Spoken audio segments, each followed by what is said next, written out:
जय हिंद साथियों, हमारे चैनल स्टडी स्टार्ट में आप सभी लोगों का स्वागत है।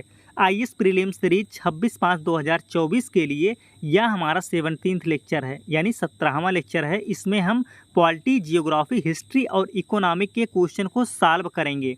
हम ऐसा इसलिए करेंगे कि कोई सब्जेक्ट वीक ना रह जाए। एग्ज़ाम में बैठने के बाद हमें ऐसा ना लगे कि हमने यह विषय पढ़ा नहीं है या रिवाइज नहीं किया है, पढ़ा है याद नहीं आ रहा है। पिछले कुछ सालों से आईएएस प्रीलिम्स का एग्ज़ाम टफ होता जा रहा है और इसकी कटऑफ लगातार घटती जा रही है।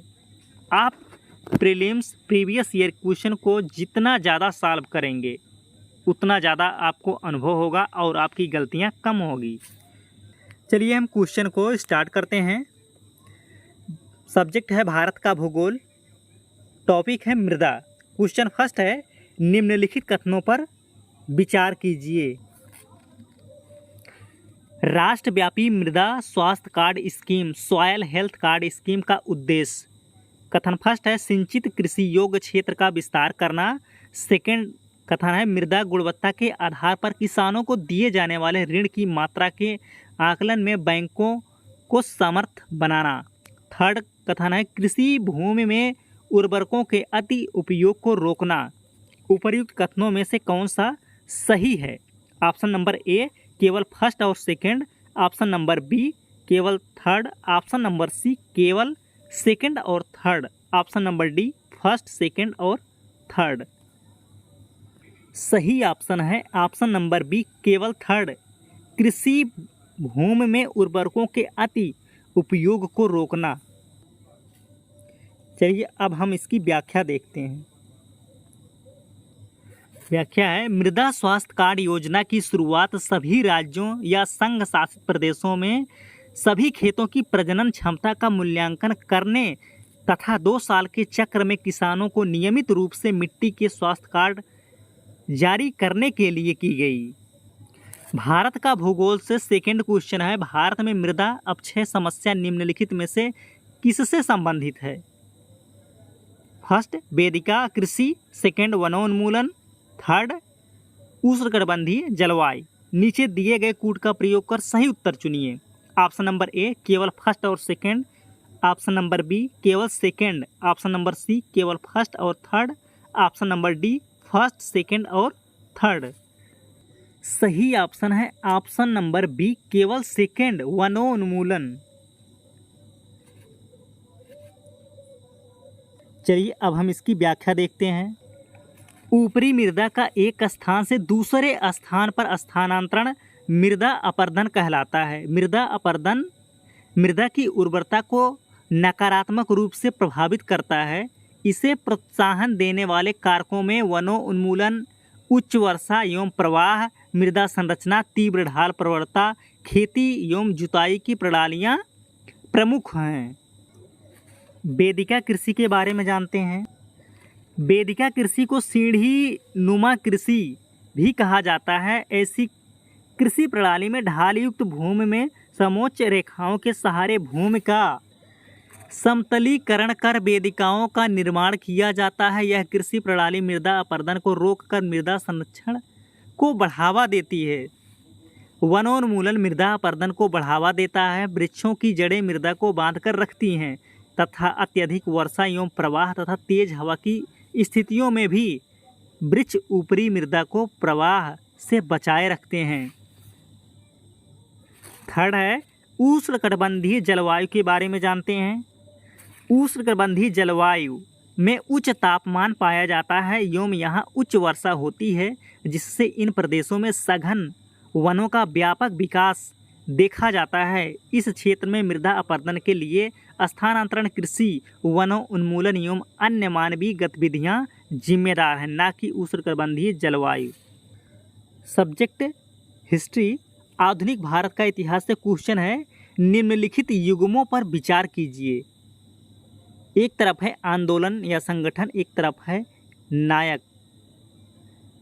फर्स्ट में है अखिल भारतीय अस्पृश्यता विरोधी लीग, नायक में है महात्मा गांधी। आंदोलन में है सेकंड अखिल भारतीय किसान सभा, नायक में स्वामी सहजानंद सरस्वती। आंदोलन में थर्ड आत्मसम्मान आंदोलन, नायक में ईवी रामास्वामी नायकर। उपर्युक्त में से कौन सा युग्म सही सुमेलित है? ऑप्शन नंबर ए केवल फर्स्ट, ऑप्शन नंबर बी केवल फर्स्ट और सेकंड, ऑप्शन नंबर सी केवल सेकंड और third, option number D first second और थर्ड। सही ऑप्शन है option number D first second और थर्ड, तीनों सही हैं। अखिल भारतीय अस्पृश्यता विरोधी लीग महात्मा गांधी, अखिल भारतीय किसान सभा स्वामी सहजानंद सरस्वती, आत्मसम्मान आंदोलन ईवी रामास्वामी नायकर। व्याख्या देख लेते हैं। अखिल भारतीय अस्पृश्यता विरोधी लीग की स्थापना वर्ष 1932 में हुई थी। इस संगठन को हरिजन सेवक संघ के नाम से भी जाना जाता है। इसके नायक महात्मा गांधी थे। अखिल भारतीय किसान सभा की स्थापना 1936 में लखनऊ में स्वामी सहजानंद सरस्वती के द्वारा की गई थी। वहीं आत्मसम्मान आंदोलन वर्ष 1920 में ईवी रामास्वामी नायकर द्वारा दक्षिण भारत में प्रारंभ किया गया था। आधुनिक भारत का इतिहास से सेकंड क्वेश्चन है कि सत्यशोधक समाज ने संगठित किया। ऑप्शन ए बिहार में आदिवासियों के उन्नयन का एक आंदोलन, ऑप्शन नंबर बी गुजरात में मंदिर प्रवेश का एक आंदोलन, ऑप्शन नंबर सी महाराष्ट्र में एक जात विरोधी आंदोलन, ऑप्शन नंबर डी पंजाब में एक किसान आंदोलन। सही ऑप्शन है ऑप्शन नंबर सी महाराष्ट्र में एक जात विरोधी आंदोलन। चलिए व्याख्या देखते हैं। 1873 में ज्योतिबा फूले ने सत्यशोधक समाज की स्थापना की। इस समाज के द्वारा महाराष्ट्र में एक जात विरोधी आंदोलन को प्रारंभ किया गया। इस आंदोलन को साहू जी महाराज ने आगे बढ़ाया। सत्यशोधक समाज द्वारा मूर्ति पूजा, कर्मकांडों, पुजारियों के वर्चस्व, पुनर्जन्म और स्वर्ग के सिद्धांतों का विरोध किया गया। यह आंदोलन अपने मूल उद्देश्य और लक्ष्य में ही सामाजिक था। आधुनिकता के मूल चरित्र को आत्मसात करने का संभवतः यह प्रथम भारतीय अभियान था। सब्जेक्ट है पॉलिटी, भारतीय राज्य व्यवस्था एवं शासन। क्वेश्चन है, पहले हम टॉपिक बता देते हैं। टॉपिक ये विधायिका है, विधायिका से क्वेश्चन है।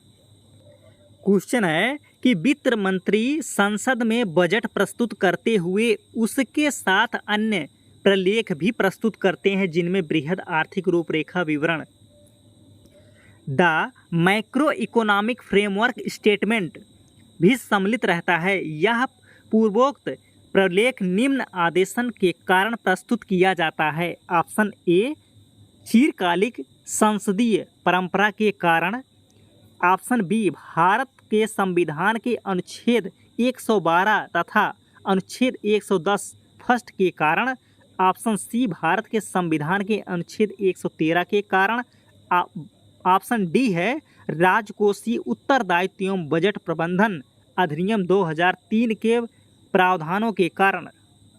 सही ऑप्शन है ऑप्शन नंबर डी राजकोषीय उत्तरदायित्व एवं बजट प्रबंधन अधिनियम 2003 के प्रावधानों के कारण। चलिए हम इसकी व्याख्या देखते हैं। बृहद आर्थिक रूपरेखा विवरण राजकोषीय उत्तरदायित्व और बजट प्रबंधन अधिनियम 2003 की धारा 3 और इसके तहत बनाए गए नियमों के तहत संसद में प्रस्तुत किया जाता है। इसमें अंतर्निहित पूर्वानुमानों के विवरण सहित अर्थव्यवस्था की वृद्धि की संभावनाओं का मूल्यांकन शामिल है। इसमें सकल घरेलू उत्पाद विकास दर, केंद्र सरकार का राजकोषीय संतुलन और अर्थव्यवस्था के वैदेशिक क्षेत्र संतुलन से संबंधित अनुमान भी शामिल होते हैं। भारतीय राज्य व्यवस्था एवं शासन से सेकंड क्वेश्चन है कि भारत के किसी राज्य की विधानसभा के संदर्भ में निम्नलिखित कथनों पर विचार कीजिए। कथन फर्स्ट है, वर्ष के प्रथम सत्र के प्रारंभ में राज्यपाल सदन के सदस्यों के लिए रूढ़िगत संबोधन करता है। कथन सेकंड है, जब किसी विशिष्ट विषय पर राज्य विधानमंडल के पास कोई नियम नहीं होता तो उस विषय पर वह लोकसभा के नियम का पालन करता है। उपर्युक्त में से कौन सा कथन सही है? ऑप्शन ए केवल फर्स्ट, ऑप्शन बी केवल सेकंड, ऑप्शन सी फर्स्ट और सेकंड दोनों, ऑप्शन डी ना तो फर्स्ट ना तो सेकंड। सही ऑप्शन है ऑप्शन नंबर सी, फर्स्ट और सेकंड दोनों सही है। वर्ष के प्रथम सत्र के प्रारंभ में राज्यपाल सदन के सदस्यों के लिए रूढ़िगत संबोधन करता है, सत्य है।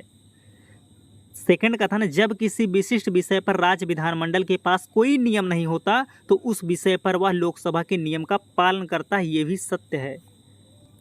व्याख्या देख लेते हैं। अनुच्छेद 176 आर्टिकल 176 फर्स्ट के अनुसार राज्यपाल विधानसभा के लिए प्रत्येक साधारण निर्वाचन के पश्चात प्रथम सत्र के आरंभ में और प्रत्येक वर्ष के प्रथम सत्र के आरंभ में विधानसभा में या विधान परिषद वाले राज्य की दशा में एक साथ समवेत दोनों सदनों में अभिभाषण रूढ़िगत संबोधन करेगा और विधानमंडल को उसके आह्वान के कारण बताएगा।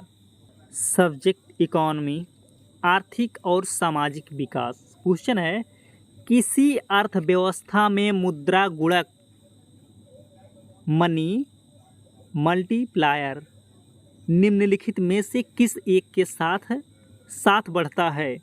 ऑप्शन ए आरक्षित नकदी कैश रिजर्व अनुपात में वृद्धि, ऑप्शन बी जनता की बैंकिंग आदतों में वृद्धि, ऑप्शन सी सांविधिक नकदी अनुपात में वृद्धि, ऑप्शन डी देश की जनसंख्या में वृद्धि। सही ऑप्शन है ऑप्शन बी, जनता की बैंकिंग आदतों में वृद्धि। चलिए हम व्याख्या देखते हैं। किसी अर्थव्यवस्था में मुद्रा गुणक उसके मौद्रिक आधार और मुद्रा आपूर्ति के संबंध को व्यक्त करता है। मुद्रा गुणक से तात्पर्य अर्थव्यवस्था में मुद्रा के स्टॉक और शक्तिशाली मुद्रा हाई पावर्ड मनी के स्टॉक के अनुपात से है। मुद्रा गुणक इक्वल टू यम बटा एच। यहाँ यम इक्वल टू मुद्रा का स्टॉक, एच इक्वल टू शक्तिशाली मुद्रा। चूँकि मुद्रा का स्टॉक सामान्यतः शक्तिशाली मुद्रा के मूल्य से अधिक होता है, इसलिए मुद्रा गुणक का मूल्य 1 से अधिक होता है। जनता की बैंकिंग आदतों में वृद्धि के साथ बैंक जमाओं में वृद्धि होने से बैंकों द्वारा अधिक ऋण सृजन होगा, जिससे चलन में मुद्रा के बढ़ने से मुद्रा गुणक में वृद्धि होगी।